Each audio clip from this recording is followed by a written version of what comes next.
my Bahama land, yeah. Friends in every place, a smile on every face. Children at play, time with family today. Someone fill my plate, homemade bread, I can't wait. I can't get enough, I will always stay in touch with my Bahama land, yeah. Rare Voice introduces Bahamaland, an unlimited nationwide calling plan for only $5 a month. So call home today and connect again with Bahamaland. Home never felt so close. My Bahama land, yeah. A respected religious leader wants the Foreign Affairs Minister removed. Socially, culturally, and agenda-wise, he has a horse in the race. Shooting victim Judith Blair speaks out. A former COB president addresses the plagiarism controversy, plus a man's body discovered on Grand Bahama. We've got those stories and a whole lot more tonight. I'm Juanique Toot, and NB12 starts now.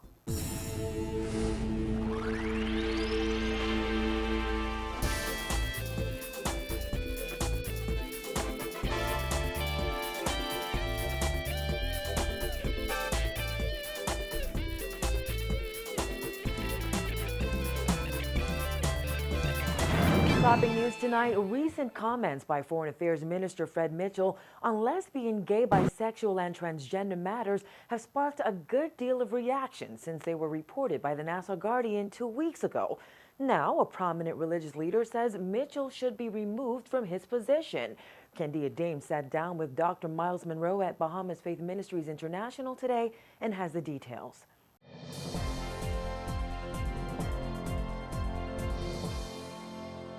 Dr. Munroe expressed concerns about the signals Mitchell is sending to the international community on the LGBT issue. He said the foreign minister ought not confuse his personal beliefs with his national obligations. Speaking recently in Trinidad, Minister Mitchell said his political career suffers because of his position on lesbian, gay, bisexual, and transgender issues. He urged tolerance for people in this category and pushed for the protection of their rights. But Dr. Munroe said today that Mitchell does not represent the convictions of a majority of Bahamians. He said this is why the Prime Minister should replace him. My concern about the foreign minister at the moment is that socially, culturally, and agenda-wise, he has a horse in the race, which relates to his position as foreign minister. And much of the fight for the rights of LGBT at present is external. And he's the foreign minister, which means that he can go out and actually sell his private agenda, his personal agenda, to the global stage, and we not know he's doing it because he has a horse in that race. To me, that disqualifies him from being a foreign minister because I think he will lack objectivity. He will lack representation of the majority of the Bahamian people. And the Prime Minister needs to take that into consideration. Dr. Munroe said he's concerned about certain positions that violate the norms of our society and bring into question natural law. We must define ourselves as who we are as a people. And when you start selling your national standards on the altar of being accepted by a global environment that has no respect for your local convictions, then we might as well don't exist as a country. Facing criticisms on these matters recently, Mitchell said he always checks home first before pronouncing on any policy. Here was Munroe's response to that. That makes me even more concerned because is he suggesting that his party has already taken a position on LGBT? We know nothing about that, and I hope that someone responds to that, including the Prime Minister, because if that is so, then we have issues with the PLP, and we have issues, and those issues will have to be brought out because people in these constituencies have their positions on these things, and if those representatives in the House are silent, and he's suggesting that they all agree with that position, then the people need to find out if that is true, because I know people who don't agree with that, including in my own constituency. Dr. Munroe said that disagreements on LGBT matters do not necessarily speak to homophobia. He said disagreement should not be confused with fair. Again, Dr. Munroe stressed that his concerns have nothing to do with personalities. He said, though, that the majority ought to take note when the minority seeks to impose their beliefs, which he says could have damaging cultural shifts. From Bahamas Faith Ministries, Candia Dames, NB12. Nearly 3 weeks after gunmen invaded her Blue Hill Estates home and shot her and her son, former COB lecturer Judith Blair is speaking out on that horrific ordeal tonight. She told reporters she is not afraid and even expressed love and forgiveness for her alleged shooters.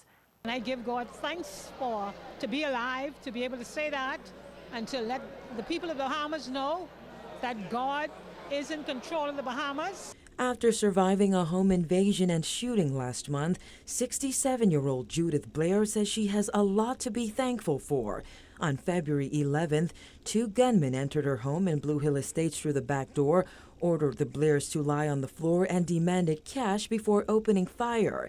As her 14-year-old grandson looked on, police say Blair was grazed in her left temple and shot in the stomach. Her 34-year-old son Marvin was shot in the abdomen. So I looked the gunman in the eye and told him, I forgive you, but you need to get out of my house and go, because I'm not getting down. You said that in that moment? Yes, I did. And I ushered him out of my house as he shot me. Saw him run up the hill. And I knew that God is going to take care of me, and if he would forgive himself, there's hope for him. And there's hope for this nation. The veteran educator was in high spirits today as she visited the College of the Bahamas to support presidential hopeful Dr. Rodney Smith. Despite her recent brush with death, she says she does not feel afraid, distressed, or discouraged. In fact, she had this message for her alleged shooters. I would like to meet the people who came into my home to violate me, to let them know I love them, I forgive them, and it's okay. If they would forgive themselves, there's hope for them. Believe it or not, Blair and her son Peter say good has already come of that tragic situation. When I look at the outpouring of love, I heard the whole Bahamas was praying for me, the flowers, the gifts, the support, my family around me, all my children came home. I saw it. I saw nothing but good coming out of the situation. And so I'm in no way afraid. People ask me, would you go back to your house? I said, that's my house. No one's going to run me out of my house. It's just been amazing to see how many people have stood with our family and have prayed with our family too. And just as a family, it's been a very unifying experience too. And as my brother Tim said, we are not afraid. We are not afraid. This is where we live. Blair insisted that no amount of police patrols can heal this country, adding that we must show compassion to criminals who are looking for love, hope, and jobs. She says she would like to meet with Prime Minister Christie to discuss her thoughts on crime. She urged other victims of violent crime to trust God and learn the power of forgiveness, asserting that it's the only way to move on with their lives. It's forgiveness. We must forgive. If we don't forgive those who have wronged us, we cannot move forward. We cannot see what is in store for us if we focus on the bad. So when I look at what happened to me, some say it's a tragedy, I say no. It's an opportunity for a turnaround in this nation, for God to be glorified. Police on Grand Bahama are investigating the circumstances surrounding the death of a man whose body was discovered at the rear of Casa Bahama this morning. We understand the man fell to his death from the 18-story building, but Public Affairs Officer Inspector Teresita Pinder would not comment on that at this time. She provided this information on the scene. Shortly before 9 a.m. this morning, police received information that a body was on the compound here at Casa Bahama at the rear of this building. Officers responded and they met a male body, a dark male, clad in a dark blue jacket and blue jean pants. He was unresponsive. Doctors from the Ram Memorial Hospital were called to the scene and they pronounced the body dead. At this point in time, the police are still in their initial stages of investigation and we are awaiting the results of the autopsy to determine the exact cause of death. These police markers show where the body was discovered. The man was said to be wearing a dark jacket and blue jeans. Investigations continue. Former College of the Bahamas president Dr. Rodney Smith today recalled the disappointment he felt nearly a decade ago when he resigned amid a plagiarism controversy. As he made a second bid for that top post today, Smith shared what he called the real story and promised that if selected, he will always make the right decisions for the college and let the chips fall where they may. Royston Jones reports. Smith, who left the college in 2005 amid plagiarism controversy, said if successful, he will ensure the necessary sanctions and policies are implemented so that both students and faculty are held accountable for any breach of that nature in future. In his account of what happened in 2005, Smith said he gave a speech at a college event but did not vet the remarks which had been drafted by someone else. He said it was because of that mistake, not appropriately vetting the draft, that he took full responsibility for the matter. He said after he proved the use of the material in the speech was not a violation of intellectual property rights, he thought the matter would be laid to rest, but claimed the media corps continued to call for his resignation. That was eventually the outcome via decision by a committee appointed to review the matter. Instead, I left feeling disappointed that even though I had taken a drastic reduction in income to return home to serve, I was being rejected and did not feel the support that I was promised. My family and I have suffered for the past 9 years emotionally and financially as a result. I am not a plagiarist, and I have never been accused of such before or since that incident. I am here today offering myself once again to be of service to my country.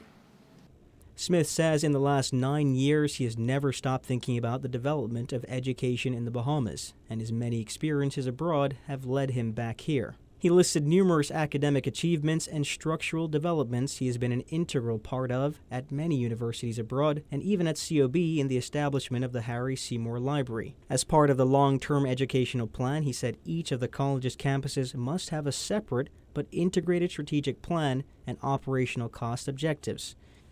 As part of his plan to generate finances creatively, Smith pledged to reduce the college's reliance on government subvention by as much as 6% and the college's reliance by tuitions and fees by as much as 10%. Currently, we have 51% of the government grants and contract. The subvention comes from government at 51% of the operating budget. 44% comes from tuition and fees. That's kind of high. 51% from government as well is high. 4% from sales and services and 1% from auxiliaries. The ideal distribution, initial ideal distribution, is 35% from government grants, 33% from tuition and fees, 15% from auxiliary services, 17% from private giving. You see, the more money we raise, the less our students have to pay. Noting that 44% of the college's staff, including non-faculty members, has terminal degrees, Smith said the research base of the college must be raised. In fact, he said he's committed to donating a portion of his salary to establish an endowment fund for the development of faculty and staff for professional development. This endowment will be managed by a faculty and staff board. This endowment will be used for faculty members to complete their doctorate degrees. It will be used for staff members to travel abroad and to participate in professional development workshops.